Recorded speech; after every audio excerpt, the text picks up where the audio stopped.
South ఇండియాలోనే biggest sorry store మన Varahi silks మన విజయవాడ ఎంజీ రోడ్లో ప్రారంభం.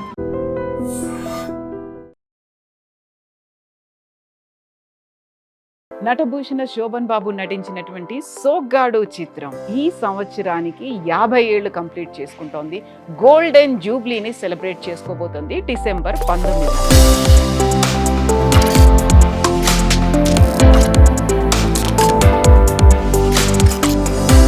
చాలా వరకు ఆ సోగ్గాడు రిలేటెడ్ ఆ కైండ్ ఆఫ్ మూవీలే ఎక్కువ కనిపిస్తూ వచ్చాయి కదా.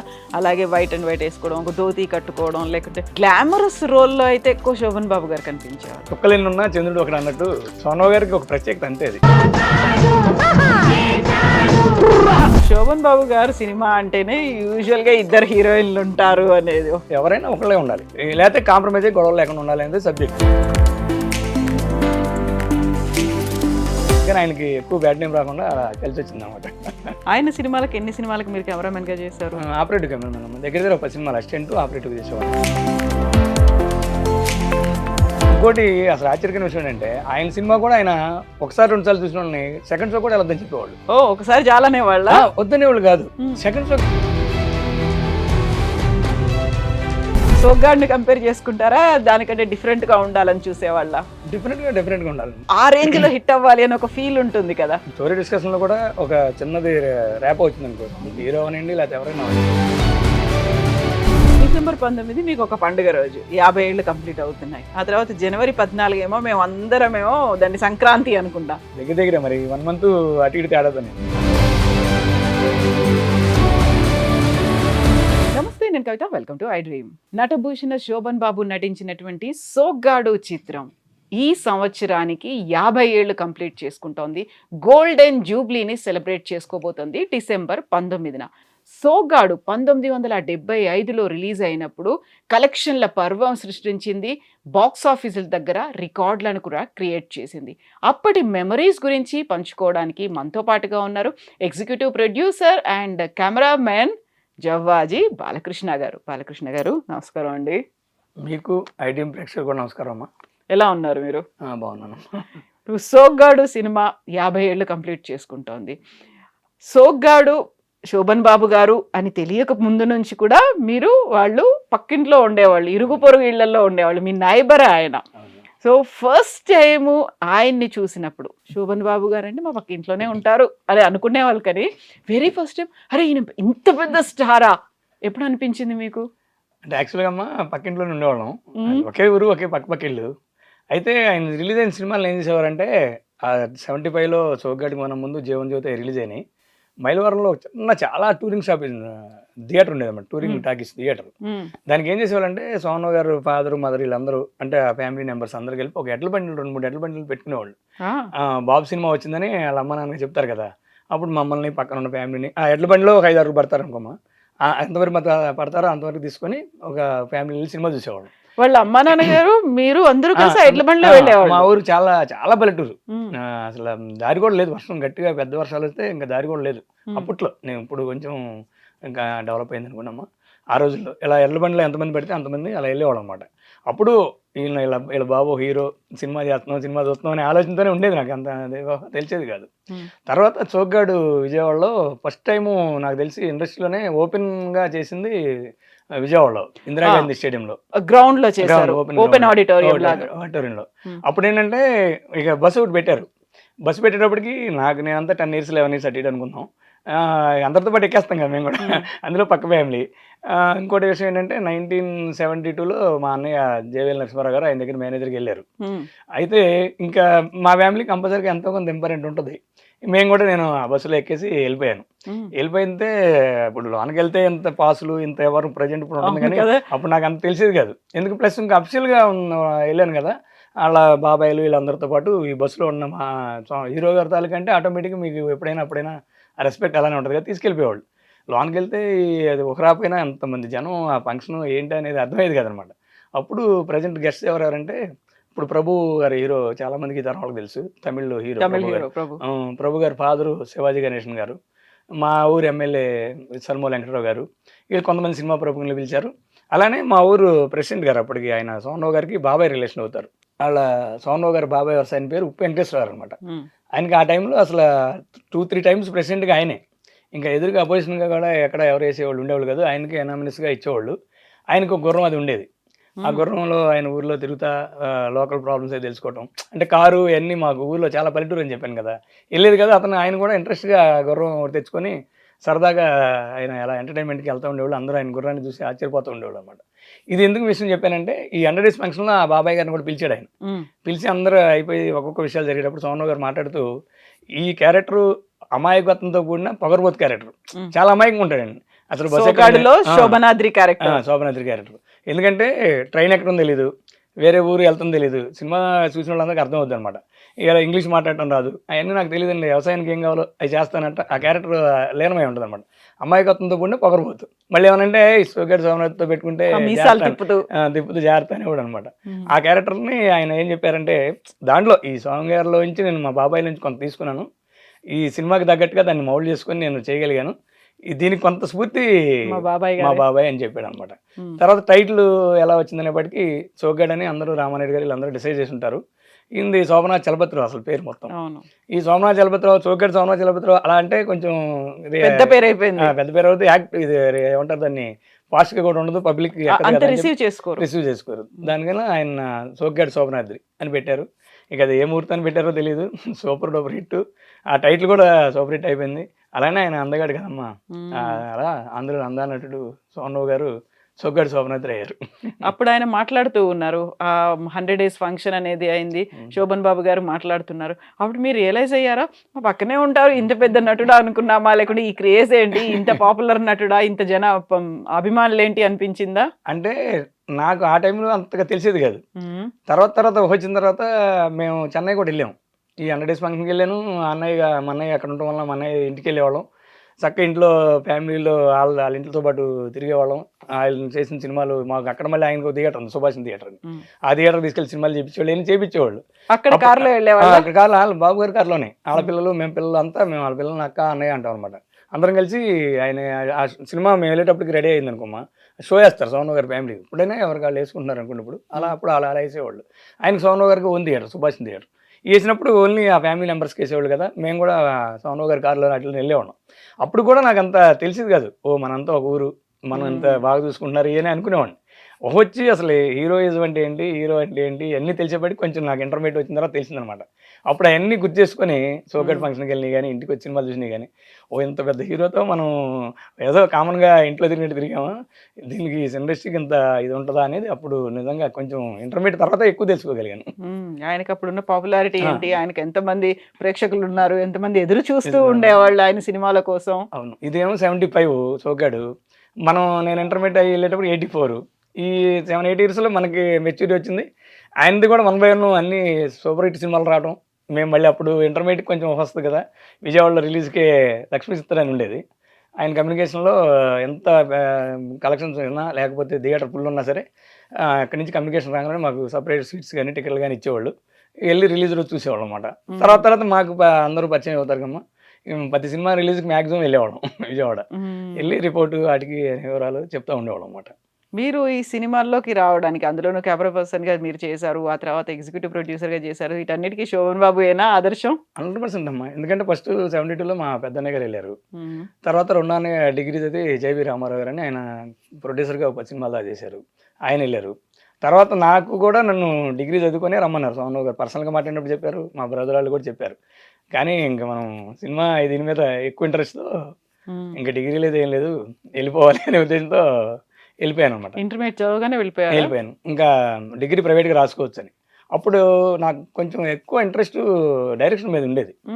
డైరెక్షన్ మీద ఉంటే నాకు డైరెక్షన్ డిపార్ట్మెంట్ ఇంట్రెస్ట్ సార్ అని చెప్పాను. కాదమ్మా, డైరెక్షన్ డిపార్ట్మెంట్ అంటే లైఫ్ అండ్ ఎత్తుంది. వన్స్ ఒకవేళ చాలా కష్టపడాలి, ఆర్టిస్ట్ కోఆర్డినేషన్ ఉండాలి, స్టోరీ మీద పట్టు ఉండాలి, ఇవన్నీ చాలా ఉంటాయి. ఇన్ కేస్ ఏదన్నా ఒకవేళ అంతవరకు సక్సెస్ ఒక సినిమా చేసిన తర్వాత ఫెయిల్ అయిందనుకో, నువ్వు మళ్ళీ దాన్ని సినిమా చేయడం కూడా చాలా కష్టం, దాని రిస్క్ చాలా ఉంటుంది. దానికి ప్లస్ ఎడ్యుకేటెడ్ కూడా ఉండి నాలెడ్జ్ ఉంటేనే కొంచెం బెటర్ అవుద్ది. ఇప్పుడు మా వాళ్ళ సొంత చెల్లి గారు కొడుకు కెమెరామెన్ అనమాట, సురేష్ బాబు. ఆయన అలాగే మన మేనల్డ్ కెమెరామెన్గా చేస్తున్నాడు కదా. అతను నేను కూడా కొన్ని సినిమాలు ఇస్తాను, అతని దగ్గర అసిస్టెంట్గా చేసి కొంచెం డెవలప్ అయ్యి నువ్వు కూడా ఫ్యూచర్లో కెమెరామెన్ అయ్యామనుకో, డైరెక్షన్ డిపార్ట్మెంట్లో వచ్చిన గ్యాప్ యాజ్ ఏ కెమెరామెన్గా రావు. బయట వాళ్ళు ఎవరైనా తీసినా కానీ బాగా నేర్చుకుంటూ ఎవరికైనా వర్క్ చేయొచ్చు అప్పుడు. వర్క్ చేయొచ్చు. ఇంకా సక్సెస్ అయితే డైరెక్టర్ ఎంజీ అనేది ఇంకెవరికి సంబంధం లేదనుకోండి, కెప్టెన్ ఆఫ్ ది డైరెక్టర్. కానీ అది లైఫ్ అండ్ డెత్ సమస్య కాబట్టి కెమెరామ్యాన్ అయితే ముందు మనం బతకగలుగుతాం ఇండస్ట్రీలో. అప్పుడు ఎందుకు పొద్దాక అలా చెప్పేవారంటే తమిళ్ లాంగ్వేజ్ ప్రాబ్లం. తర్వాత ప్రొడక్షన్కి ఇప్పుడు ఇలా షార్ట్ అవడం కానీ రెమ్యునేషన్ కానీ లేవు. ఒకవేళ ఒక రెమ్యునేషన్ ఏదైనా చెప్పినా కూడా అది మనకి కరెక్ట్గా ఇస్తారనేది లేదు. అందుకని ఈ గ్యాప్లో మనం అక్కడ బతకాలంటే చాలా ఇబ్బంది అవుద్ది. మనం ఒకళ్ళ మీద ఆధారపడి ఎక్కువ బతకడం కష్టం కదా. దానివన్నీ టెక్నికల్గా నేర్చుకుంటే టెక్నికల్ నీకు జీవితంలో ఎక్కడైనా ఉపయోగపడుతుందని చెప్పేవారు. ప్లస్ ఇంక మరి ఆయన ద్వారా మనం వెళ్ళినప్పుడు ఆయన చెప్పింది వినాలి. ఇంకా అలా సురేష్ గారి దగ్గర అసిస్టెంట్కి వెళ్ళి నేను మళ్ళీ తర్వాత మా ఓన్ ప్రొడక్షన్లో మాత్రం క్యాషియర్గా చేసేవాడిని, ఎగ్జిక్యూటివ్ ప్రొడ్యూసర్గా ఉండేవాడిని అనమాట. ఆయన సినిమాలకు ఎన్ని సినిమాలకు మీరు కెమెరామెన్గా చేశారు? ఆపరేటివ్ కెమెరామెన్ దగ్గర 10 సినిమాలు అసిస్టెంట్ ఆపరేటివ్గా చేసేవాడిని. చక్కనోడు, ఉమ్మడి మొగుడు, డ్రైవర్ బాబు, ఫస్ట్ మా గురువు గారు ఫస్ట్ సినిమా డ్రైవర్ బాబు, తర్వాత ఉమ్మడి మొగుడు, చక్కనోడు, విజృంభణ, ఒక 10 సినిమాల్లో చేశాను. ఏంటంటే అప్పుడు షార్ట్ గ్యాప్లో కూడా చక్కగా పిలిచి కాన్సన్ట్రేషన్గా ఆర్టిస్టులను చూడటం కానీ, లేకపోతే స్టోరీ అన్నీ అవి నీకు సంబంధం లేదు, లైటింగ్ ఎలా ఉంది, ఫేస్ మీద నీకు లైటింగ్ ఎక్కడి నుంచి పడుతుంది, ఎన్ని దీనిలో నుంచి ఇస్తున్నారు, డిగ్రీస్లో నుంచి ఏ కలర్ పేపర్స్ అవి వాడుతున్నారు, ఈ కొంచెం కాన్సన్ట్రేషన్ నేర్చుకొని ఆర్టిస్ట్ని బాగా చూపించగలిగిన రోజున నువ్వు డెవలప్ అయితే నువ్వు హ్యాపీగా కెమెరామెన్గా ఇండస్ట్రీలో ఎక్కువగా ఉండొచ్చు చెప్పేవాళ్ళు. వీళ్ళ పక్కన కూర్చొని మాట్లాడితే మిగతా టెక్నీషియన్స్కి డైరెక్షన్ డిపార్ట్మెంట్కి కానీ కంగారు పడిపోయేవాళ్ళు. ఏంటి సోను గారు ఏంది కుర్రోడు ఇంతసేపు మాట్లాడుతున్నాడని. ఫస్ట్గా ఒక కొత్త బ్యాచ్కి వెళ్ళినప్పుడు అప్పుడు నేను మళ్ళీ చెప్పేవాడు అనమాట, పలానా సోను సుబాబు ఆయన అలా మాడతారని. అప్పుడు అందరికీ అలాగానే వాళ్ళు అనమాట. సో ఆయన సినిమాలు ఎంత చేశారో పాలిటిక్స్ ఒకటి, ఆ తర్వాత రియల్ ఎస్టేట్కి సంబంధించి కూడా ఎక్కువ భూములు అనేది కొంటూ ఉండేవాళ్ళు కదా. ఇప్పుడు పాలిటిక్స్ అంటే వాళ్ళ బాబాయ్ గారు ఆయన ఉన్నారు, ఆ తర్వాత మళ్ళీ వీళ్ళ జనరేషన్ ఉందా అనుకుంటే ఒక కజిన్ ఎవరో అయితే ఉన్నారు. అటువైపు పాలిటిక్స్ గురించి ఏమనేవాళ్ళు ఆయన? అంటే యాక్చువల్గా ఏంటమ్మా, పాలిటిక్స్ సినిమా ఫీల్డ్ రెండు కొంచెం రిస్క్ తగ్గుండి. ఆయన ఏంటంటే జనరల్గా రిస్క్ని ఎక్కువ ఎంటర్టైన్మెంట్ చేయరు, వద్దంటారు. ఎందుకంటే నీకు ఉన్న దానిలో నువ్వు దాన్ని బిజినెస్ ఏదో చేసుకుని డెవలప్ చేసుకో. పాలిటిక్స్లో ఎంత చేసినా విమర్శలు వస్తాయి, ప్లస్ ఖర్చు అవుద్ది. మళ్ళీ సినిమా ఫీల్డ్లో సినిమా సక్సెస్ అయితే అమౌంట్స్ వస్తాయి.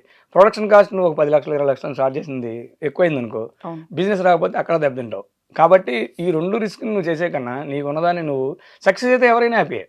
సక్సెస్ ఈజ్ ఎప్పుడు హ్యాపీ. ఇప్పుడు నీకు 50 రూపాయలు 1 కోటి రూపాయలు లక్షలో వచ్చినప్పుడు నీకు హ్యాపీ, పోయినప్పుడే కదా మనం బాధపడతాం. మళ్ళీ ఇండస్ట్రీలో నిలబడాలంటే మినిమం మెయింటెనెన్స్ కూడా కావాలి. కాబట్టి నీకు ఉన్నదానిలోనే సర్దుకొని స్లోగా ఎదుగు. ఒకేసారి తెలియకుండా వెళ్ళి అమౌంట్ ఎక్కడో పెట్టేసి అది స్టక్ అయిన తర్వాత మళ్ళీ నేను అనవసరంగా పెట్టాను బాధపడి అసలు ఇండస్ట్రీ వదిలిపెట్టి వెళ్ళిపోయి ఇవన్నిటికన్నా ప్లాన్డ్గా చేసుకోండి, కొంచెం టైం తీసుకున్నా అని చెప్పేవాడు అనమాట. అలానే పొలిటికల్ ఎందుకు ఇష్టం లేదంటే ఇప్పుడు వాళ్ళ ఫ్యామిలీలో కూడా ఇప్పుడు నేను ఇందాక నా స్వామి గారు అంటారు ఆయన్ని, బాబాయ్ గారు సోగాడు ఫంక్షన్ పిలిచారని చెప్పాను. ఆయన వాళ్ళు ఇంకో బాబాయ్ గారు అబ్బాయి నాగరాజు గారిని ఆయన ప్రెసిడెంట్గా ఊరికి చేశారు. అలా ఆ ఫ్యామిలీలోనే 2-3 చేశారు. ఆర్టిస్ట్గా అయినప్పటికీ ఆర్టిస్ట్కి కూడా ఆయన భయమే. ఆర్టిస్ట్కి ఎందుకని భయం అంటే మళ్ళీ మనలాగా సక్సెస్ అవుతారో లేదో. ఇంకోటి ఏంటంటే ఇండస్ట్రీకి వస్తేనమ్మా ఆయన పొద్దాక చెప్పేది, వన్స్ ఒకసారి ఇండస్ట్రీకి వస్తే ఇక్కడ సాంబార్ ఇడ్లీ కనుక అలవాటైపోతే నీకు 50 సంవత్సరాల తర్వాతనే మళ్ళీ రావాలనిపిస్తుంది. నువ్వు డబ్బు సంపాదించుకున్నా సరే, ఇంకా మధ్యలో ఫ్యామిలీ డిస్పెన్స్ కోసం బయటికి వెళ్ళినా ఇండస్ట్రీలో ఈ పలుకుబడి ఉంటుంది, వస్తే అమౌంట్స్ ఇలా వస్తాయి అని చెప్పి మనం ప్రయత్నం చేస్తాం. ఆ ఇండస్ట్రీ పవర్ అలాంటిది కాబట్టి అసలు వన్స్ వచ్చారంటే దాన్ని ఎలా నిలబడాలని ప్లాన్ చేసుకోండి, వెళ్ళిపోతే దీని గురించి ఆలోచించొద్దు. ఆ ఇండస్ట్రీలో ఉన్న సాధక బాధలు ఇంకా అడగకపోయినా ఆటోమేటిక్గా చెప్పేస్తారు. మీకు ఇంకా కొత్త విషయం ఒకటి చెప్పాలంటే, సపోజ్ ఇన్ కేసు మీరు కనపడ్డారు, లేడీ అయినా సరే జెంట్స్ అయినా సరే, డైరెక్షన్ డిపార్ట్మెంట్లో కానీ ఎవరన్నా వచ్చి ఒక బ్రాస్లెట్ ఎవరో రిచ్ ఫ్యామిలీ వచ్చి డైరెక్షన్ డిపార్ట్మెంట్లో నేను వచ్చారనుకోమా, కొత్త సినిమాకు 4-5 రోజులు చూస్తారు, పిలుస్తారట, ఏనా నువ్వు ఇండస్ట్రీలో ఎక్కువ రోజులు ఉన్నాను వచ్చావా ఏంటి అంటారు. అది ఎందుకు అడిగారు కూడా అర్థం కాదు వాళ్ళకి. సడన్గా 2 రోజులు అయిన తర్వాత అంటారనమాట. మనకి మెయిన్ ఇక్కడ సబ్జెక్ట్ మీద కాన్సన్ట్రేషను, దాన్ని వచ్చిన తర్వాత దాన్ని ఎలా నిలబెట్టుకోవాలనే కాన్సన్ట్రేషన్ ఉండాలి. కానీ ఈ చోకులు కాదు, వీటి బదులు మీరు ఇంకేమైనా అవకాశం ఉంటే అమౌంట్ ఏదైనా వచ్చిందంటే దాన్ని బట్టి ఎక్కడ స్థలం కొనుక్కోండి. అది లాంగ్ టర్మ్ నీకు ఇండస్ట్రీలో ఉండడానికి ఉపయోగపడుతుంది. లైఫ్ వస్తుందో రాదో ఎవరు చెప్పలేరు, కానీ ఇక్కడ నుండి ప్రయత్నం చేయడానికి అవకాశం దొరుకుద్ది. కాబట్టి మీరు అలా కొనుక్కోవడానికి ప్రయత్నం చేయండి అనేవాళ్ళు. కొత్తగా వచ్చిన వాళ్ళు కూడా ఎవరైనా ఒక 5-6 రోజులు కొంచెం టిప్ టాప్ కనబడి కొంచెం కొంతమంది చైన్స్ అసలు 2-3 షో ఆఫ్ చేసుకుంటూ ఎప్పుడు ఉంటారు అప్పుడు ఉంటారు. వాళ్ళకి మాత్రం చెప్పేవాళ్ళు, అంటే నీకు గోల్డ్ మీద ఇన్వెస్ట్మెంట్ కన్నా సైట్ మీద ఇన్వెస్ట్మెంట్ పెడితే అది రేపొద్దు నీకు ఫ్యూచర్కి ఉపయోగపడుద్ది అనేది చెప్పేవాళ్ళు. తర్వాత మనం సైట్ కొనపోయినా తెల్లారి మాత్రం గోల్డ్ వేసుకొచ్చేవాళ్ళు. అది మాకు ఎందురా పాపం అందరికీ ఎంత జాగ్రత్త చెప్తారు అనుకునేవాళ్ళం. కానీ లైఫ్ స్టార్ట్ అయ్యి ఇప్పుడు 50 సంవత్సరాల తర్వాత కదా, నేను 1983 వెళ్ళాను. ఇప్పుడు ఇప్పుడు ఎంత 2025. 43 సంవత్సరాలు. ఆయన చెప్పినప్పుడు మనం అవకాశం ఉన్నా కూడా కేర్ చేయడం నాకు తెలియదు, కానీ ఇప్పుడు అనిపిస్తూ ఉంటుంది అనమాట. ఓహో, ఇది ఎందుకు ఇంత జాగ్రత్త చెప్పాడని. ఇప్పుడు నాకు కూడా బ్యాలెన్స్ తెలుస్తుంది. ఆల్రెడీ సక్సెస్ అయిన వాళ్ళది, అమౌంట్ ఉన్న వాళ్ళది, లేని వాళ్ళది, ఇండస్ట్రీలో ఎంత సగులు పడతారో ప్రాక్టికల్గా కొన్ని వందల మందిని చూశాను కదా. నా టెక్నీషియన్ చూశాను, డైరెక్షన్ డిపార్ట్మెంట్ చూశాను, మళ్ళీ ప్రొడ్యూసర్ని చూశాను, మా అన్నయ్యతో పాటు ఉన్న కొలీగ్స్ని. అప్పుడు అనిపిస్తూ ఉంటుంది అనమాట. ఎప్పుడు ఆయన చెప్పినట్టు 10 మందికే ఎప్పుడో లైఫ్ ఉంటుంది, మిగతా వాళ్ళందరూ యావరేజ్గా ఉంటారు. ఆ 10 మందిలో ఎవరున్నామని మిగతా 100 మంది ఎప్పుడు ట్రై చేస్తూ ఉంటారు, కొత్త నీరు వస్తూ ఉంటుంది. అలా ఆయన చెప్పినన్ని గుర్తొస్తే ఇంకా నేను ఆయన్ని ఇక నిజం చెప్పాలంటే ఒక ఆది గురువుగానే మైండ్లో పెట్టుకుంటాను. ఒక్కొక్కసారి నేను ఎక్కడ షూటింగ్ జరిగేటప్పుడు ఆయన గురించి ఎక్కువ చెప్పామనుకో, నీకేం చెప్పారో తెలియదు కానీ నువ్వు మాత్రం అందరూ భలే చెబుతావా అంటారు. ఇప్పుడు ఆయన సినిమాల్లో వచ్చినటువంటి డబ్బు ఉంది, హీరోగా సంపాదించిన డబ్బు తనే ప్రొడ్యూస్ చేయాలనో, లేకుంటే తనే దర్శకత్వం వహించాలనో, లేకుంటే తన పిల్లల్ని మళ్ళీ సినిమాల్లోకి తీసుకురావాలనో ఇలాంటిది ఏం పెట్టుకోలేదు ఆయన అస్సలు. పెట్టుకోలేదు. ఎందుకలా అంటే ఇప్పుడు ఆయన తరం ముందు తరాన్ని కొంతమంది చూశారు, తర్వాత తరాన్ని కొంతమంది చూశారు, ఆయనతో పాటు రన్నింగ్ చేసేవాళ్ళు కొంతమంది చూశారు. ఇప్పుడు ఇన్ కేసు ఈరోజు నెంబర్ 1 డైరెక్టర్ అనుకున్న అతన్ని రమ్మన్నా కూడా సినిమా 1-2 ఫ్లాప్ అయినాయి అంటే ఎవరు చూడరు, పిల్లలు కూడా పిల్లరు. ఆటోమేటిక్గా గ్యాప్లు వచ్చేస్తాయి. మెయింటైన్ చేయడానికి ఇండస్ట్రీలో చాలా మెయింటైన్ చేయాలి. ఇప్పుడు ఏ జాబ్ లేకుండా ఇప్పుడు 5,000 అయినా 10,000 అయినా ₹1,00,000 ఖర్చు అయినా మరి మెయింటెనెన్స్ కావాలి. ఇప్పుడు ఎనమాలి ఎంత అంటారు సార్, కూర్చుని తరిగిపోతా ఉంటాయి. ప్లస్ మళ్ళీ లైఫ్ వస్తుందో రాదో తెలియదు. ఈ కన్ఫ్యూజన్ అంతా రకరకాల మైండ్ సెట్ రకరకాలుగా ఉంటుంది కాబట్టి అసలు దాన్ని పెట్టేసుకుని ఓపెన్గా మనకి ఏదైనా బిజినెస్ లాంటిది అని పెట్టుకున్నాం అనుకోండి, అది ఏదైనా ఎదకపోయినా స్లోగా వెళ్ళినా రిలాక్సేషన్ ఉంటుంది అనేది ఆయన చెప్తారు అనమాట. చాలా లావిష్ గా గడపాలి, ఇన్ని కార్లు ఉండాలి, ఇన్ని ఇల్లు ఉండాలి, లేకపోతే ఈ వాచ్లు మీరు చెప్పినట్టుగా బంగారు నగలు ఇవన్నీ ఉండాలి అనేది కాకుండా భూమి దాని మీద పెట్టుబడి పెట్టండి, అది మీకు పనికి వస్తుంది. ఆ కాన్సెప్ట్ ఆయనదైనా లేకుంటే ఎవరైనా చెప్పారా? ఆయనదేనమ్మా. ఎలా అనిపించిందంటే దీని ముందు ఉన్న వాళ్ళందరూ కొంతమంది కొని అమ్మేసుకోవటం అవన్నీ జరిగినాయి. తర్వాత ప్రాక్టికల్గా మన మెయింటెనెన్స్ మనకి ఎంత అవుతుంది, మీ మెయింటెనెన్స్ మీకు ఎంత తెలుసు, నా మెయింటెనెన్స్ నాకు ఎంత తెలుసు, ఎవరిది టెక్నికల్గా ఎవరిగా వాళ్ళ పరిస్థితిని బట్టి ఉండే రెంట్ని బట్టి మెయింటెనెన్స్ అవసరం అవుద్ది. ఓహో, ఇలా కాకుండా దీనికి ముందున్న ఓనర్స్ మరి ఆయన దగ్గర రెంట్ తీసుకుంటారుగా. ఇప్పుడు ఆ ఓనర్కి ఆ రోజుల్లో ₹50 ఉన్నా ₹100 ఉన్నా ఓనర్ రెంట్ తీసుకుని ఉంటాడు. ఓహో, ఇలా ఉంటే మనకు రెంట్ వచ్చింది, ఎంతో కొంత వస్తుంది, మనం మళ్ళీ ఇలా చేసుకుంటే మనకు కూడా వస్తుంది రెంట్ అని ఆలోచించడం ఒకటి. ఇంకోటి బాగా లోతుగా ఆయన ఎప్పుడు చెప్పేది ఏంటంటే, ప్రపంచం మొత్తంలో 3 సముద్రం ఉంది, చుట్టూ సముద్రం ఉంది. భూమి పరిధి కన్నా సముద్రం పరిధి ఎక్కువ ఉంది. జనాభా వచ్చి ఏంటంటే చైన్ లింక్ లాగా పెరుగుతూ ఉంటారు, అలా 1 by 1 పెరుగుతూ ఉంటారు. ఈ పెరిగినప్పుడు ఏమవుతుందంటే ఊరికి అటాచ్మెంట్ ఆటోమేటిక్గా పెరుగుతూ ఉంటుంది. కాబట్టి మనం తక్కువ రేట్లో ఉన్నప్పుడు అక్కడ కొనుక్కుంటే ఈ అటాచ్మెంట్ పెరిగినప్పుడు నీకు ఇప్పుడు ₹10 వచ్చిన రెంటు ఉదాహరణ చెప్తున్నా అంతే, అక్కడే రేపు ₹1,00,000 రావచ్చు. అది నీ లక్కును బట్టి ఉంటుంది. అయితే ఏంటి, నువ్వు సంపాదించుకుంది యూటిలైజ్ చేసుకొని కొనుక్కోవాలి. ఇప్పుడు రాకపోతే ఆయన ఎవరికైనా ఏం చెప్తారంటే, సంపాదించిన తర్వాత రాకపోతే ఎవరైనా చేయలేము. సంపాదన ఉన్నప్పుడు దాన్ని యూటిలైజ్ చేసుకోవడం కోసం ఎక్కువ చెప్పేవాళ్ళు అన్నమాట. ఇప్పుడు ఈ డబ్బు సంపాదనలు లేకుంటే ఇంకొకటి పెట్టుబడులు ఇవన్నీ కూడా తనతో పాటుగా ఎలా పెరుగుతున్నాయి అనేది, భవిష్యత్ తరాలకు ఎలా అవసరం అవుతున్నాయి అనేది ఆయన దగ్గర నుంచి ఎంతమంది నేర్చుకున్నారు, ఎంతమంది భూమి మీద ఇన్వెస్ట్ చేశారంటారు? చాలా మంది అమ్మా. నాకు తెలిసి అసలు ఇండస్ట్రీలో ఆయన ఇప్పుడు 300 సినిమాలు చేశారు. కనీసం ఒక 10 సినిమాల వరకు ఆయన యావరేజ్ ఉన్నా కూడా తర్వాత చేసిన ప్రతి హీరోయిన్కి, ప్రతి ఆర్టిస్ట్కి చాలా మంది చెప్పాక డైరెక్షన్ డిపార్ట్మెంట్కి. ఎందుకంటే ఇప్పుడు చాలా మంది మీరు ఇంటర్వ్యూలో వింటారు, మురళీమోహన్ గారు ఎక్కువ చెప్తారు. ఆయన మురళీమోహన్ సార్ది పెద్ద బిజినెస్ కాబట్టి రియల్ ఎస్టేట్లో ఇంకా స్టార్టింగ్ నుంచి ఎక్కడికో వెళ్ళిపోయారు కాబట్టి ఆయన చాలాసార్లు చెప్తారు. జయసూద్ గారు చెప్తారు, కోదండరామ్ రెడ్డి గారు చెప్తారు. వీళ్ళందరికీ ఏంటంటే కొంచెం ఎస్టాబ్లిష్ అయిన వాళ్ళకి మనకు తెలుసుద్ది. ఎస్టాబ్లిష్ కాని వాళ్ళు ఇప్పుడు మా ఫ్యామిలీ మెంబర్స్ కజిన్ బ్రదర్ ఒక ఆయన ఉన్నారు, అట్లా వేరే దగ్గర వాళ్ళకి చెప్పింది ఎవరికి తెలియదు. ఇప్పుడు మా బావగారు ఒక ఆయన ఉన్నారు, అలా వీళ్ళ గురించి చెప్పింది బయట టెక్నీషియన్స్ వీళ్ళు. కానీ ఎస్టాబ్లిష్ అయిన పెద్ద డైరెక్టర్ కోదండరామ్ రెడ్డి గారు కానీ, మురళీమోహన్ గారు కానీ, మన జయసూద్ గారు కానీ, వీళ్ళందరూ వాళ్ళు ఇంటర్వ్యూస్ ఇస్తారు కాబట్టి ఆయన చెప్పిన ఒక 5-6కి మనకి బయటపడతాయి. కానీ 100 మంది చిన్న టెక్నీషియన్ దగ్గర నుంచి ఫస్టే అడుగుతారమ్మా. ఇప్పుడు స్టిల్ ఫోటోగ్రాఫర్ దగ్గర నుంచి ఎవరినైనా సరే అడుగుతారు, నాన్న నీ దగ్గర ఎంత ఉంది, ఎంత సంపాదించామని అడుగుతారు. సార్ ఒక లేనోడు ఏది సార్ నా మెయింటెనెన్స్ సరిపోద్ది అంటాడు. ఒక 10 lakhs సంపాదించాను అన్నారు అనుకోండి, ఈ డబ్బుల్ని వేస్ట్ చేస్తున్నానా, పలానా చోట వెళ్ళి కొనుక్కో, ప్లేస్తో సహా చెప్తారమ్మా. అది గ్రేట్ అనమాట. ఎక్కడ కొనుక్కోమని చెప్తారు, ఈ రేంజ్కి ఎక్కడ వస్తుంది ఆయనకి. ఇప్పుడు ఎందుకు అంత అనుభవం, ప్లేస్ మీద కూడా అనుభవం అంటే, ఇప్పుడు ఆయన షూటింగ్ లేదు, సపోజ్ ఒక హీరోయిన్ సపరేట్ క్లోజులు తీయాలి, సాంగ్స్ జరుగుతున్నాయి లేదా ఫైట్ జరుగుతుంది, వేరే జరుగుతుంది అనుకోమా, అప్పుడు ఏం చేస్తారంటే కార్ వేసుకెళ్ళిపోతారు. అప్పుడు ఇప్పుడు క్యారవెన్లు ఉంటాం, టీవీలు అవన్నీ అప్పుడు లేవు కదా. ఎక్కడో అవుట్డోర్లో చిన్న ఫ్యాన్ పెట్టుకుని ఉంటాం, అక్కడ ఫెసిలిటీ ఉంటాయి, లేకపోతే అది కూడా ఉండదు. గొడుగు పెట్టుకుని చెట్టు కింద ఇలా కూర్చుంటారు. ఒక్కొక్కసారి ఆయన మైండ్లో ఏదన్నా 1 అవర్ 2 అవర్స్ షార్ట్ లేట్ అవుతుంది అనుకోండి, కార్ వేసుకెళ్ళిపోతారు. ఆయన డ్రైవ్ చేసుకుని. సెల్ఫ్ డ్రైవ్ అన్నీ ఉంటాయి కదా, బెంచ్ కార్ అది ఉంది. లేకపోతే లొకేషన్కి వెళ్ళినప్పుడు వేరే కంపెనీ కార్లు ఉన్నా సరే అలా వెళ్ళొద్దామని వెళ్ళిపోతారు. వెళ్ళిపోయి మొత్తం చూస్తారు ఏ ఏరియా ఎంత ఉంది ఏంటని. ఆయన తీసుకునే సైటు ఉంటే తర్వాత మా బ్రదర్ని కానీ వాళ్ళ బాబుని కానీ లేకపోతే ఇంకెవరన్నా దాని కన్సల్టెంట్ వెళ్ళి పలానా ప్లేస్లో నేను చూశాను, దాని డీటెయిల్స్ తీసుకోండి, మనకి ఫ్యూచర్లో ఉపయోగపడుతుందని చెప్తారు. అంత రేంజ్ అందరికీ ఉండదు కాబట్టి ఒక టెక్నీషియన్కి ఇంత అమౌంట్ ఉందన్నప్పుడు నేను అక్కడ చూశాను నాన్న, నువ్వు కూడా వెరిఫై చేసి అక్కడ 200 గజాలు 150 గజాలు నీకు ఎంత వస్తే అంత, నువ్వు ఎక్కువ ఆశపడద్దు. ఒక ఎకరం కొనేద్దాం 3 ఎకరాలు కొందాం వద్దు, నీ 10 లక్షలకి ఎంత వచ్చిందో దాన్నే ప్లాన్ చేసుకో ముందు. తర్వాత నీకు మళ్ళీ పెరిగింది అనుకో దీన్ని చేంజ్ చేసుకో, ఎక్స్చేంజ్. కానీ ఈ 10 లక్షలు అలా పెట్టుకొని మళ్ళీ ఎకరం కొనడానికి వెయిట్ చేయొద్దు, ఇది కూడా దాటిపోద్ది. అంత వివరంగా చాలా చెప్పేవారు అన్నమాట. అండ్ ఏదైనా లక్ ఉండాలి అందరికి. అవును, అలా కలిసి వచ్చేసింది ఆయనకి ఆలోచన ఒకటి, అంతా కలిసి వచ్చి చెప్పిన వాళ్ళకి కూడా కలిసి వచ్చిందమ్మా. నేను చెప్తున్నాక మా ఫ్యామిలీ మెంబర్స్ కొంతమంది ఉన్నారు, బయట వాళ్ళు కొంతమంది ఉన్నారు. కెమెరాలో కానీ ఆర్టిస్ట్ కానీ సక్సెస్ అయిన వాళ్ళు చాలా మంది ఉన్నారు. ఇప్పుడు మొన్న ఈ మధ్య నేను శరణ్ రాజు గారు ఇంటర్వ్యూ చూశాను. శరణ్ రాజు గారు అలా చెప్పారని చెప్పారు. అలా అంటే కొంచెం మురళీమోహన్ గారిది అయినా వింటాం, ఇప్పుడు మనం శరణ్ రాజు గారిది లేటెస్ట్గా విన్నాను అనమాట. శోభన్ బాబు గారు అనగానే ఫస్ట్ సోగ్గాడు గుర్తొస్తుంది, ఆ తర్వాత అందగాడు అనేది గుర్తొస్తుంది. చాలా వరకు ఆ సోగ్గాడు రిలేటెడ్ ఆ కైండ్ ఆఫ్ మూవీలే ఎక్కువ కూడా కనిపిస్తూ వచ్చాయి కదా.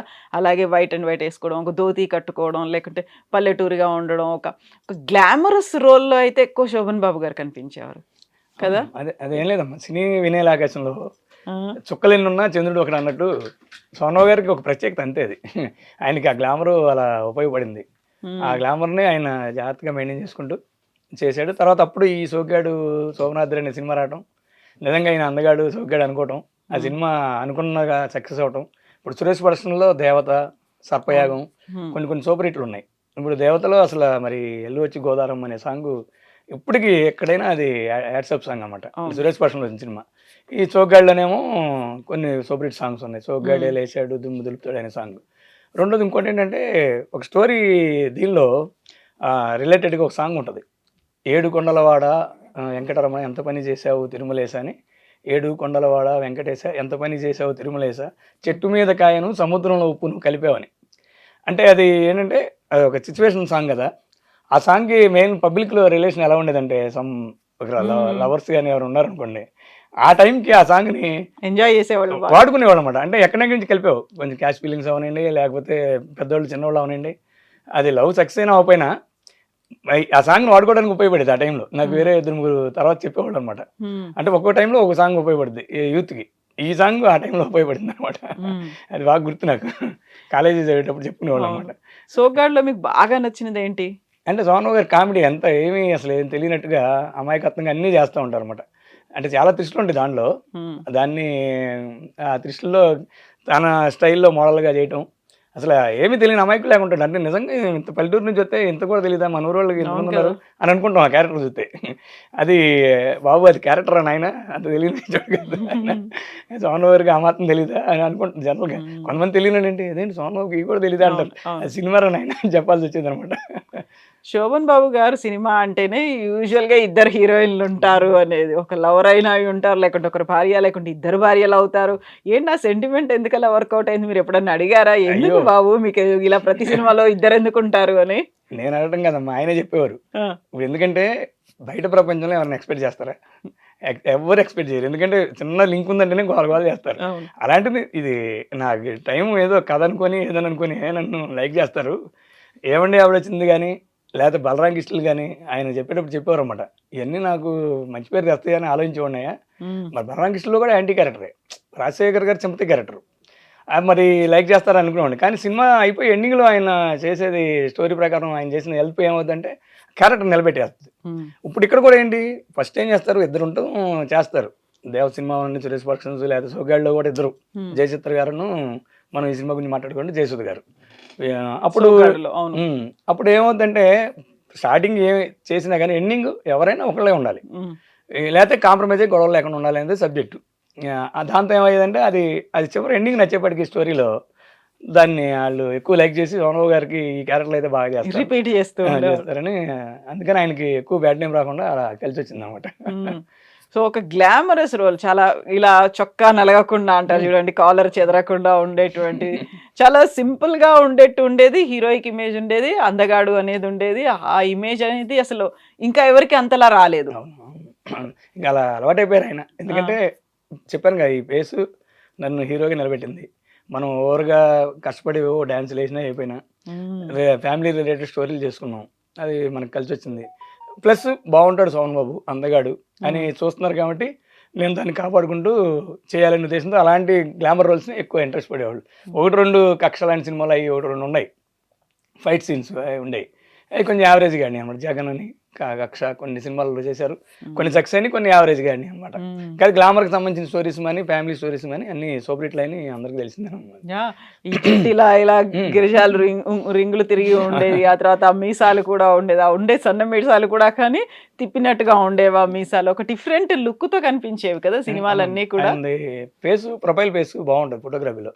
దాన్ని ఒకరోజు అనుకోండి రింగ్ తీయటం, అందరూ ఎవరన్నా పబ్లిక్ లో ఎవరన్నా కనపడినా ఆ టైంలో సౌండ్ బాబు రింగ్ రా అంటారు. ఇక పేరు కూడా అలా పడిపోయింది.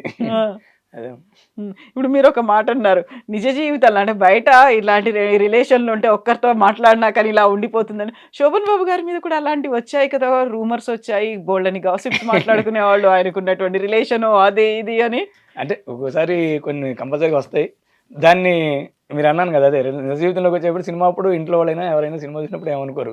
నిజ జీవితంలో వచ్చినప్పుడు దాన్ని సైలెంట్గా స్లో చేసుకొని అవాయిడ్ చేసుకొని మళ్ళీ మనమే ఎంతోమంది చెప్పాము అని అనుకోవటం ఏదన్నా కానీ దాని నుంచి బయటకు వచ్చారు. అప్పుడు అనుకున్నది కదా గ్రాఫిక్స్ ఆడి గురించి ప్రశాంతంగా ఆయన జీవితాన్ని గడిపారు అనమాట. బోల్డ్ అని అయితే వచ్చాయి కదా శోభన్ బాబు అనగానే. నేను ఇక పేర్లు బాగోదు, 1-2 వచ్చినాయి అమ్మ అంతే.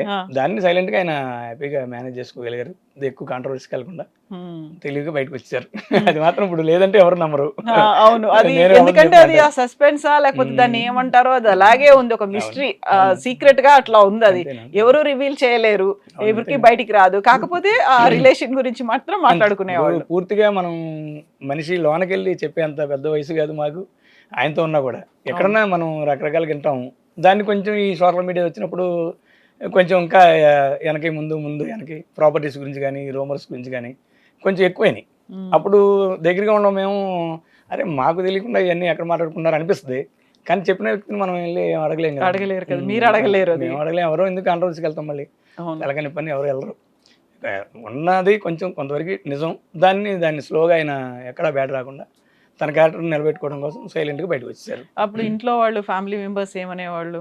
అంటే మనకి లోతుగా తెలియపోయినా చెప్పాను కదమ్మా, కొన్ని డిస్టర్బెన్స్లు అవటం ఉన్నాయి, ఏదన్నా ఉన్నాయి. సైలెంట్గా ఆయన దాన్ని మేనేజ్ చేసుకోగలిగారు. ఆయన తెలివితేటలతో కానీ ఎక్కువ వెళ్లకుండా బయటకు వచ్చారు అని చెప్పాలి. అదే చెప్తున్నాను. ఇప్పుడు ఆయన సినిమాల్లో చేశారు, పాలిటిక్స్ అంటే పెద్దగా ఇష్టం లేదు, కాకపోతే వ్యాపారం అంటే ఏదైనా పెట్టుబడి పెడితే రియల్ ఎస్టేటో లేకుంటే భూముల మీద పెట్టుబడి పెట్టండి అని. ఆయన పిల్లలు కూడా చూడడానికి చాలా బాగుంటారు. ఆయన మనవాళ్ళు, నేను ఈ మధ్య కాలంలో ఆయన మనవాడిది కూడా చేశాను, డాక్టర్ సురక్షిత్ అనేది. వాళ్ళని కూడా ఎవరిని సినిమాల్లోకి రావద్దని ఎందుకు చెప్పారు? అంటే ఏం లేదమ్మా, ఇప్పుడు ఇందాక చెప్పాను, రాజకీయంలో సినిమా ఫీల్డ్లో ఎట్టి పరిస్థితుల్లో ఖర్చు పెట్టాలి. ఖర్చు పెట్టందే మనకి పని అవ్వదు. ఇన్ కేసు ఇప్పుడు మేము చేసిన ప్రొడక్షన్ వేరే వాళ్ళు చేసినా కూడా ఒక 50 లక్షల సినిమా అవుతుంది అనుకుంటాం. ఓన్లీ జనరల్గా ఎంకి చెప్తున్నాను. ఇప్పుడు అంతా పాన్ ఇండియా 300 కోట్లు 400 కోట్లు మనం అంటున్నాం పెద్ద సినిమాలు. ఆ రోజుల్లో 1 crore 2 crores చిరంజీవి గారిదైనా 3-4 crores అయిపోద్ది అని ఉండేది. ఇప్పుడు మేము ఒక 50 లక్షలకి మనం ప్లాన్ చేసాం, మొత్తం అన్నీ రాసుకుంటాం, డైరెక్షన్ డిపార్ట్మెంట్ కింద, ప్రొడక్షన్ కింద, ఇవన్నీ. దాని తర్వాత ఆటోమేటిక్ ఏమైపోతుంది అంటే అక్కడ లొకేషన్కి వెళ్ళిన తర్వాత క్లైమేట్ ప్రాబ్లం ఉండి లేకపోతే ఇంకో ప్రాబ్లం ఉండి ఏదన్నా ఉన్నాయండి, అది అనుకున్న దానికి బడ్జెట్ దాటిపోద్ది. దాటిపోయిన తర్వాత ఒక హీరోకి ఎంత రేంజ్ ఉంది, ఈ డిస్ట్రిబ్యూషన్ అయితే వీళ్ళు ఎంత కొంటారు, మార్కెట్ ఇలా ఉంటుంది అని తెలిసినప్పుడు ఏమవుతుందంటే అది ఆ రేంజ్కి వచ్చి బయటకు వస్తే ఓకే, బయటికి రాకపోతే లాస్ అయిపోతాం. మళ్ళీ సినిమాలో వచ్చిన ఎంత ఆదాయం వస్తుందో పోయింది కూడా అంతే. పోయినప్పుడు నువ్వు వేరే ఫీల్డ్లో అంత వెంబటే తీసుకోలేవు రిటర్న్. పొలిటికల్లో వస్తే 100 కోట్లు వస్తాయి, రావచ్చు రాకపోవచ్చు. ఓటుకైతే కంపల్సరీ మనం నిలబడ్డామంటే ఎంత ఖర్చు పెట్టాల్సిందే. సినిమాకి వచ్చేప్పటికి సినిమాకి చేయడానికి ఖర్చు పెట్టాల్సిందే. రాకపోతే ఏమైపోతారు, అదే ఒక ఎడ్యుకేషన్ చేసుకుని ఒక డాక్టరు లేదా ఒక చిన్న వ్యాపారం లేదా ఒక స్థలం కొనుక్కున్నాం అనుకోమా, ఎదగడం టైం పట్టచ్చు కానీ నువ్వు మైనస్కి వెళ్ళవు. అది నేను అందుకని ఆయన పాలసీ అది.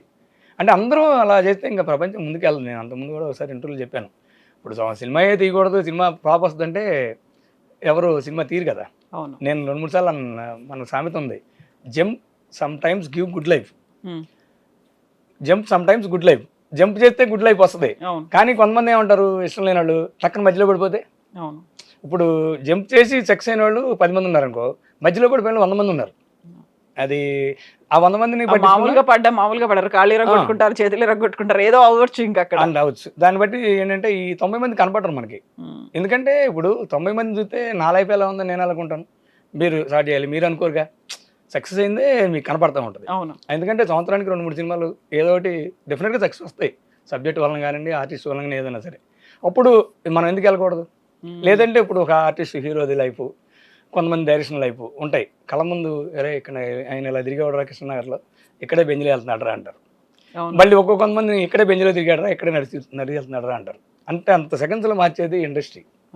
ఇటు నుంచి అటైనా అటు నుంచి తలరాతలు మారిపోతాయి, డెఫినెట్గా మారిపోతాయి. ఎంతోమంది అమ్మా, ఇప్పుడు మనకు కనపడేది 15-20 మంది ప్రొడ్యూసర్లు కనపడతారు, కొన్ని వేల సినిమాలు కదా, రాత్రికి రాత్రే మారిపోతాయి జీవితాలు మారిపోతాయి అంతే. సోగ్గాడు సినిమా చేసిన తర్వాత ప్రతిసారి ఉంటుంది కదా, ఆ ప్రొడ్యూసరు, ఈ డైరెక్టరు, ఇలాంటి కథ ఇదైతేనే బాగుంటుంది, సోగ్గాడ్లాగా అలా హిట్ అయిపోయింది, ఇట్లాంటివన్నీ పెట్టుకుంటుంటారు కదా. ప్రతిసారి సినిమా చేసేటప్పుడు సోగ్గాడ్ని కంపేర్ చేసుకుంటారా, దానికంటే డిఫరెంట్గా ఉండాలని చూసేవాళ్ళ? డిఫరెంట్గా ఉండాలి. మళ్ళీ సేమ్ సినిమా అంటే మళ్ళీ కాకపోతే సూపర్ హిట్ అయింది అనేది ఆ రేంజ్ లో హిట్ అవ్వాలి అని ఒక ఫీల్ ఉంటుంది కదా. డెఫినెట్గా అనుకుంటారు. మళ్ళీ స్టోరీ డిస్కషన్లో కూడా ఒక చిన్నది ర్యాప్ వచ్చింది అనుకో, హీరో అనండి లేకపోతే ఎవరైనా అవ్వండి, మళ్ళీ ఆ ఇన్ఫ్లుయెన్స్ దీని మీద పడకూడదు, ఇది కొంచెం డిఫరెంట్గా ఉంటేనే మన ప్రేక్షకులు సాధిస్తారనేది ప్రతి సినిమాకి ఆల్మోస్ట్ అన్నీ ఆలోచించేస్తారమ్మా. సక్సెస్ అనేది ఎందుకు సక్సెస్ అవుతుందో తెలియదు, ఎందుకు ఫ్లాప్ అవుతుందో కూడా తెలియదు. అంతే కొన్ని సినిమాలు అది టక్కన వెళ్ళిపోతాయి అంతే. చాలా బాగా చేసిన సినిమాని కూడా ఇది బాగా ఆడుద్ది అనుకుంటే ఆడదు, ఇది బ్రహ్మాండంగా ఆడుతున్న సినిమా ఒక్కొక్కసారి ఫ్లాప్ అవుద్ది. ఇప్పుడు ఆ లిస్ట్లో సోగ్గాడు లేదు, బ్రహ్మాండంగా సూపర్ హిట్ అయింది. రామానాయుడు గారికి తర్వాత మంచి సినిమాలు వచ్చినాయి సురేష్ ప్రొడక్షన్స్లో.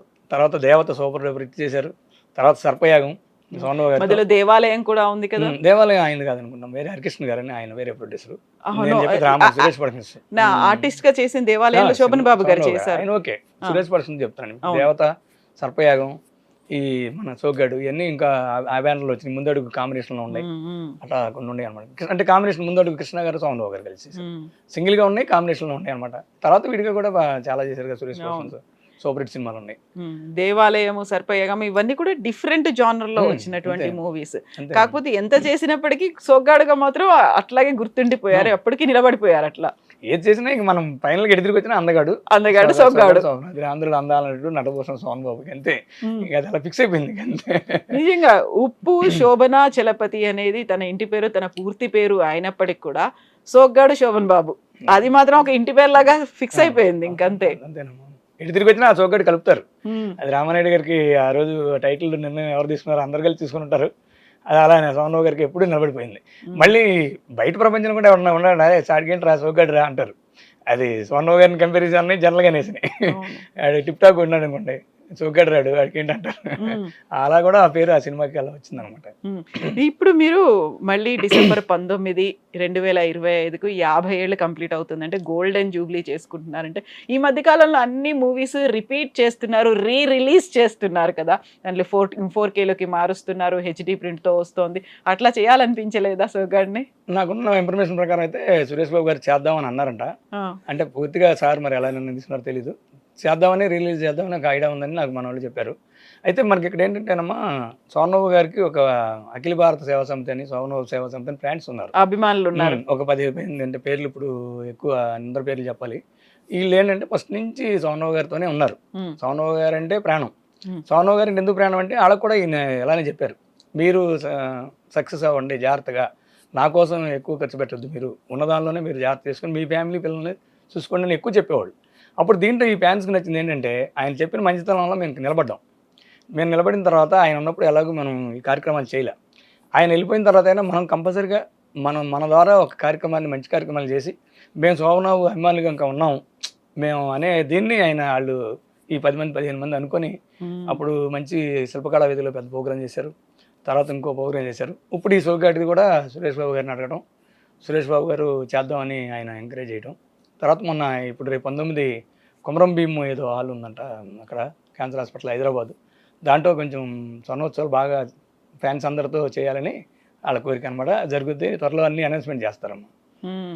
దానికి సంబంధించి పోస్టర్ కూడా రిలీజ్ చేసినట్టున్నారు కదా. రిలీజ్ చేశారమ్మా.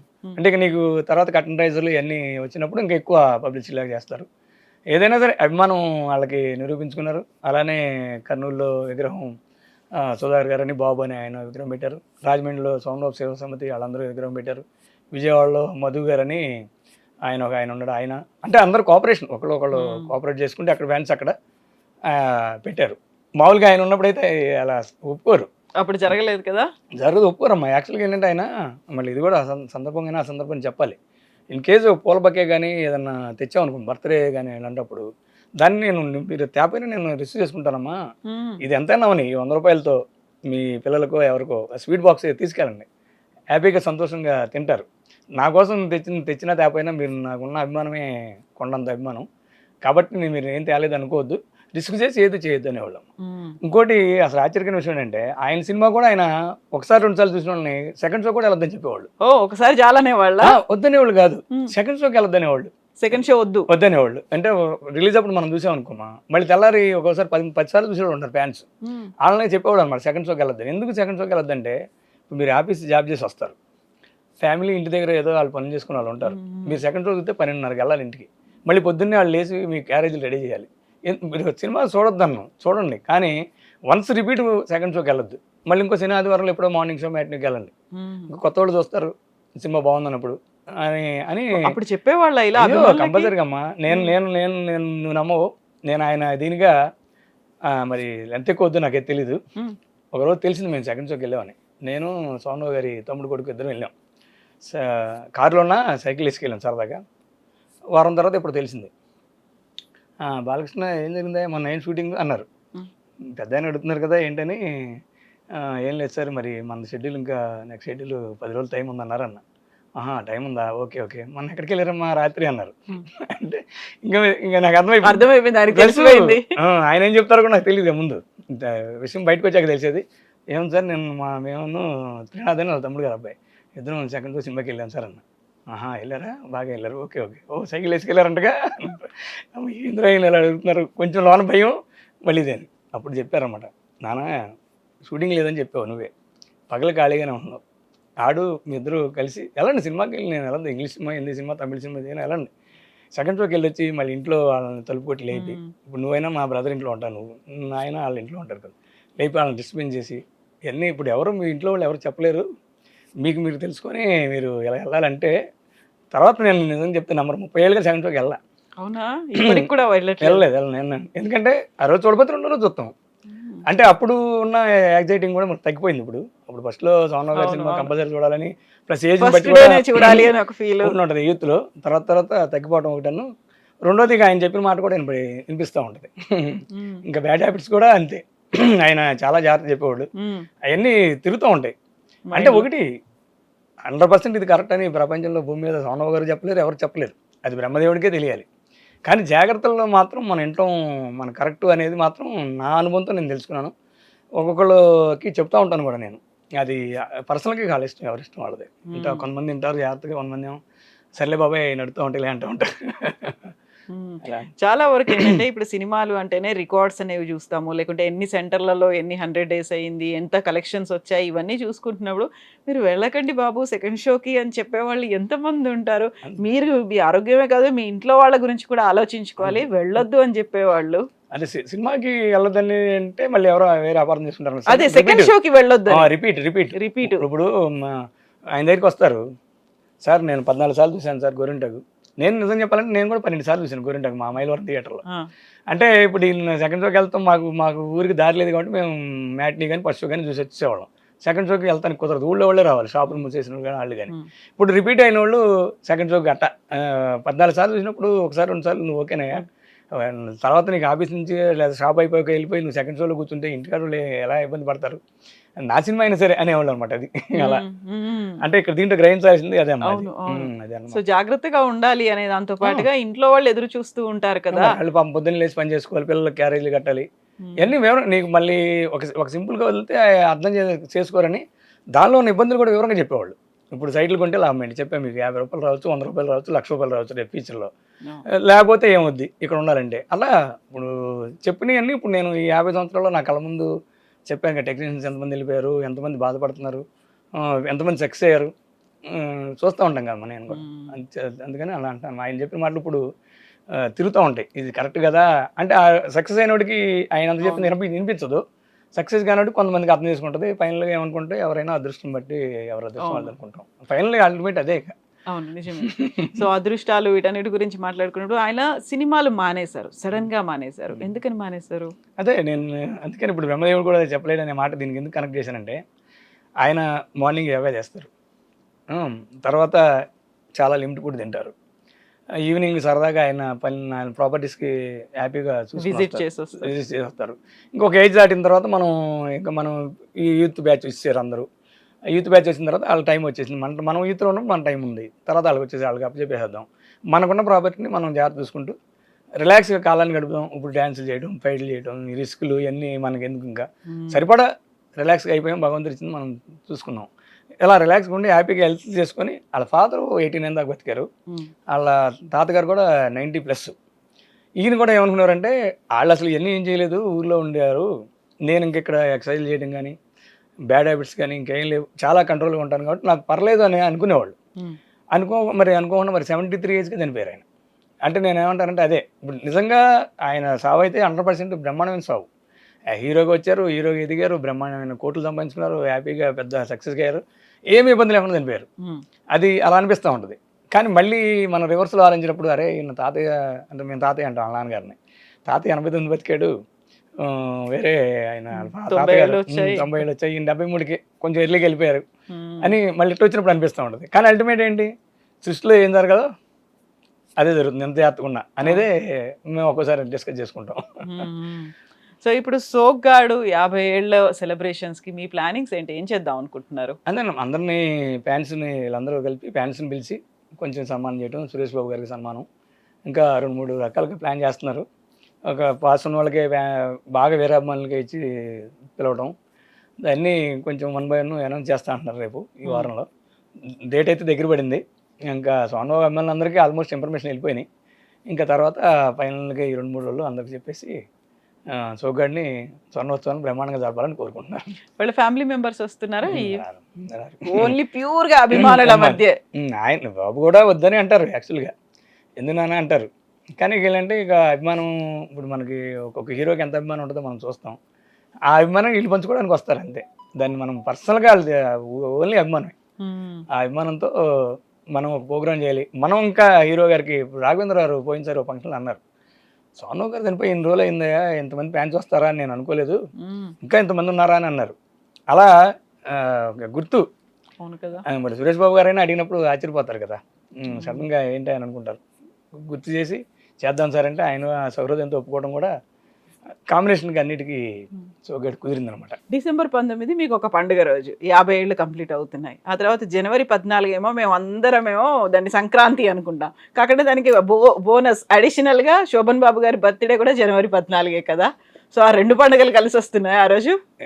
దగ్గర మరి 1 month అటు ఇటు తేడాతో నేను January 14 వచ్చినప్పుడు నేను కొన్ని సంవత్సరాలు, చాలా సంవత్సరాలు ఉన్నాగా, 15-20 సంవత్సరాలు ఉన్నాను మద్రాసులో. విపరీతమైన జనం, బెంగళూరు నుంచి అని లేదా ఆంధ్ర నుంచి అని బస్సులు వేసుకొచ్చేవాళ్ళు. ఆయన ముందే కమ్యూనికేషన్ చేస్తారు, రావద్దు, ఎందుకు మీరు ఇబ్బంది పడి వస్తారు, జర్నీలు డే అండ్ నైట్ చేయాలి, మళ్ళీ ఎక్కువ వచ్చినా నేను కలవపోయినా అప్సెట్ అవుతారు, వద్దనేవాళ్ళు. అయినా కానీ ఎవరుంటారమ్మా అభిమానులు అనేది. అది అభిమానం ఎందుకు ఉంటుందో నాకు కూడా ఒకసారి అర్థం కాదు. ఒకసారి మీరు చెప్తే నంబరు, ఒకరోజు భారీ వర్షం, పాపం అతను ఎవరో గుంటూరు నుంచి అక్కడి నుంచి వచ్చాడు, నేను మా బ్రదరు గొడిగేసుకు వెళ్తుంటే తను అక్కడ ఉన్నాడు. సోను గారి బర్త్డే దగ్గరలో వచ్చింది కదా సార్, చూడటానికి వచ్చాను అయ్యి అంటే, లేరమ్మా బెంగళూరు వెళ్ళారని మేము చెప్పాం యాక్చువల్గా. అయితే వెళ్ళిపోతాను అనుకున్నాం, మేము లోనికి వెళ్ళిపోయాము, వర్షంలోనే మేము గొడుగు పట్టుకుని లోనికి వెళ్ళిపోయాం. ఒక 2-3 hours తర్వాత మళ్ళీ లంచ్కి వస్తాం కదా, వచ్చేప్పుడు తను అక్కడే ఉన్నాడు. అసలు కళ్ళేమో నీళ్ళు వచ్చినాయి. 3.5 hours వర్షంలో ఉన్నాయంటే ఎవరు లేరు గేట్ దగ్గర. ఇప్పుడు వాచ్మెన్ ఉన్నా లోన ఉంటాడు కానీ గేట్ దగ్గర ఎందుకుంటాడు, వర్షం పడుతుంటే లోపలికి మళ్ళీ వెళ్ళదు. మళ్ళీ మేము రిటర్న్ వచ్చేటప్పుడు, నాన్న ఏందిరా నీకు చెప్పాము, నువ్వు లేడని చెప్పినా నువ్వు ఇలా ఉండవు ఇంత వర్షంలో అంటే, నాకు ఆయన అంటే అభిమానం ఉండే అన్నాడు. నేను చెప్పేటప్పుడు కూడా ఎమోషన్ అయింది చూసారా. అంటే అది దూరంగా ఉండే వాళ్ళకి ఎందుకో మరి అది ఆ ఎమోషన్, ఆ ప్రేమ ఎందుకుంటో తెలియదు. ఇప్పుడు ఏ హీరోకైనా అంతే, అంత అభిమానులు ఉంటారు. అందుకే ఎవరు చెప్పినా చూడండి, అభిమానులే నా ప్రాణం, అభిమానులే నా ఇదని చెప్తే ఉండే చెప్తారు. అంతే, అంత ప్రాణం ఇచ్చేవాళ్ళు ఉన్నారు. అలా January 14 అనేప్పటికీ కోలాహలంగా ఉంటుంది. ఇప్పుడు ఈ 2 ఫంక్షన్లు దగ్గర రావడం, ఇప్పుడున్న మా ఫ్యాన్స్ కూడా ఎంతో సంతోషకరమైంది. అయితే నేను మద్రాసులో ఉన్నప్పుడు కంపల్సరీగా ప్రొడ్యూసర్స్ వాళ్ళందరూ కలిసిన తర్వాత నిదానంగా వెళ్ళి నాకు తెలిసిపోద్దిగా. అవును. అన్నగారు ఏం చేస్తున్నారు, అన్నగారు అంటాను నేను. అన్నగారు ఏం చేస్తున్నారంటే ఇప్పుడే పలానా ప్రొడ్యూసర్ వచ్చేళ్ళారు, వాళ్ళు అయిపోయారు, ఒక పావు గంటలో ఫ్రీ అవుతారని చెప్తారు. ఆయన ఉన్న హాల్కి మేము పక్కన ఇంకో ఆఫీస్ రూమ్లు ఉంటాయి కదా మనకి, అక్కడ కూర్చొని ఆ టైం అయిన తర్వాత టక్కన వెళ్ళి హ్యాపీ బర్త్డే సార్ అని చెప్పేవాళ్ళం, ఓకే అనేవాళ్ళం. నేను హైదరాబాద్ వచ్చిన తర్వాత ఫోన్ చేసేవాడిని. ఫోన్ చేసిన తర్వాత ఎలా ఉన్నావా, బాగున్నావా, హై టెంపర్గా సంపాదించాలి ఎన్ని ఆలోచించొద్దు, ఫ్యామిలీని టైంకి ఫుడ్ పెట్టామో లేదో ఆలోచించు, దీన్ని ఆలోచించిన తర్వాత నెక్స్ట్ ఆలోచించు, దానికి వెళ్ళి ఇది ఇబ్బంది పెట్టామంటే మాత్రం కరెక్ట్ కాదు. ఆయన హ్యాపీ బర్త్డే చెప్పని చేసినాక ఇది చెప్పేవాళ్ళు. మీకోసం, మీ మంచి కోసం ఫ్యామిలీని బాగా చదివించుకో, హ్యాపీగా ఉండు, పిల్లలకి టైంకి ఫుడ్ పెట్టు, వాళ్ళ చదువుకి ఇబ్బంది లేకుండా చెయ్యి, అదే నీ గిఫ్ట్, భగవంతుడు ఆయనే ఇస్తాడు అంటే. సినిమాకి ఎందుకంటే ఎమోషన్ వచ్చేస్తుంది ఒక్కోసారి, అనిపిస్తుంది అమ్మా మంత్లీ జాబ్ చేస్తాం చేయలేమేమో, అరే మళ్ళీ ఎక్కడ ఒక 50 లక్షలు ఎవరి దగ్గర ఒక 10 లక్షలు తీసుకొచ్చి లేదా ఏదో ప్రాపర్టీ సినిమా తీద్దాము. నాకు చాలాసార్లు టెంప్ట్ వచ్చింది, అంటే నేను జనరల్గా చెప్తున్నాను. కానీ ఎక్కడో ఆ గిర్రి ఇప్పుడు ఎలా ఉంటుందంటే, భయం అనుకోండి ఏదన్నా అనుకోండి, ఇది చాలా 100% టెలికేట్ కూడా చేయాలి. సీత గీత దాడితేనే రావణాసురుడు తీసుకెళ్ళగలిగాడు, అప్పుడే రామాయణం కూడా అయింది. అదే ఇప్పుడు లక్ష్మణుని తిట్టి లక్ష్మణుని కూడా లెక్క చేయకుండా వెళ్ళిందామా. ఇప్పుడు మేమైపోయామంటే అండి, సోనరావు గారు చెప్పిన మాటలు కానీ ప్రాక్టికల్గా మాకు కొన్ని లాస్ట్లు కానీ వచ్చినప్పుడు, సపోజ్ ఎవరైనా వచ్చి ఒక 20 లక్షలు పెట్టి చేద్దామండి, మేము ఇంకో 20 లక్షలు తీసుకు సినిమా చేద్దాం అన్నప్పుడు టెంప్ట్ వస్తుంది, మళ్ళీ ఆయన మాటలు గుర్తొస్తాయి. మనకు ప్రాక్టికల్గా జరిగింది గుర్తొస్తుంది, ఆయన మాటలు గుర్తొస్తాయి. వద్దు, ఓ పెద్ద ఆయన మనకి మన మీద అభిమానంతో ఒకటి చెప్పారు, అవును అది ఫాలో అవ్వాలి. రెండోది ఏంటమ్మా, అసలు మనకు టైం బాగున్నప్పుడు వద్దన్న దండలు వస్తాయి, పూలదండలు వస్తాయి, టైం వస్తాయి, మనుషులు వస్తారు, అందరూ వస్తారు. టైం బాగోలేదు అనుకో, మన పక్కన వెళ్తాం కూడా ఎక్కడ పట్టించుకోలేదు, ఎప్పుడు పాత రైటర్ అంటారా, పాత కెమెరామెన్ అంటారా, వీళ్ళు అలా పాత పొట్టేసారు, ఎప్పుడో ఒక జమానాలో 4 సినిమాలు తీసారా అంటూ ఉంటారు. ఇవన్నీ అనేవి అనిపిస్తూ ఉంటాయి. మన సామాన్యంగా ఉంటే చాలు, మనం ప్రయత్నం చేసాం, సక్సెస్ అవ్వలేదు, అన్నయ్య అని ఎవరన్నా అని నార్మల్గా ఉందామని నేను 2-3 సార్లు టెంప్ట్ అయ్యి కూడా అవన్నీ గుర్తొచ్చి ఆయన మాటగా నేను చెప్తాను. అందుకే చెప్తున్నాను, ఈరోజు సోనరావు గారి మాట నాకు ఒక మంచి ఆది గురువు లాగా ఉపయోగపడింది. అంటే ఎదగలేమైపోయిన బాధ ఉంటుంది. మళ్ళీ మనం సక్సెస్ అవ్వలేమే, ఒక ప్రొడ్యూసర్గా సక్సెస్ అయితే, ఒక వేరే టెక్నికల్ డెక్లు అయితే ఆ గౌరవం అవన్నీ ఉంటాయని తెలుసు, పని భయంతో అవుతాం అనే భయం అక్కడ కామపడింది కదా, దాంతో నార్మల్ లైఫ్ని డీల్ చేయాల్సి వచ్చింది. అయినాకనే ఆయన పెద్దరికంతో దగ్గరతనంతో మన వాళ్ళు అని చెప్పిన తర్వాత దాన్ని ఫాలో అవ్వాలి. ఇంకా డెఫినెట్గా ఫాలో అయ్యాను. నా పిల్లల విషయంలో కానీ నా విషయంలో కానీ సేఫ్గానే వెళ్ళాను, మంచిగా తగ్గ అంతే. ఓకే, ఎస్టీమ్ వెళ్ళలేకపోయాను కానీ సేఫ్గా ఉన్నాను. ఆయన మాటలే అన్నీ. థ్యాంక్ యూ సో మచ్ అండి. And once again best wishes to you. Soggadu 100 days అనేది ఎంత పెద్ద ఎత్తున సెలబ్రేట్ చేసుకున్నారా మీరు. ఇప్పుడు 50 years అంతే పెద్ద ఎత్తున సెలబ్రేట్ కూడా చేసుకోబోతున్నారు. అప్పటి మెమొరీస్ని మర్చిపోవట్లేదే, శోభన్ బాబు గారు కదా పోయారు కదా, మన దగ్గర లేరు కదా, ఇప్పుడు దూరం అయిపోయారు, పర్లేదులే అని కాదు, అభిమానం ఉంది చూడండి ఆ గుండెల్లో. దాన్ని మళ్ళీ మీరు ఎగ్జిబిట్ చూపించుకోవడానికి, బయటికి చూపించడానికి ఒక వేదిక మళ్ళీ కాబోతోంది. థ్యాంక్ యూ అండి, థ్యాంక్ యూ సో మచ్.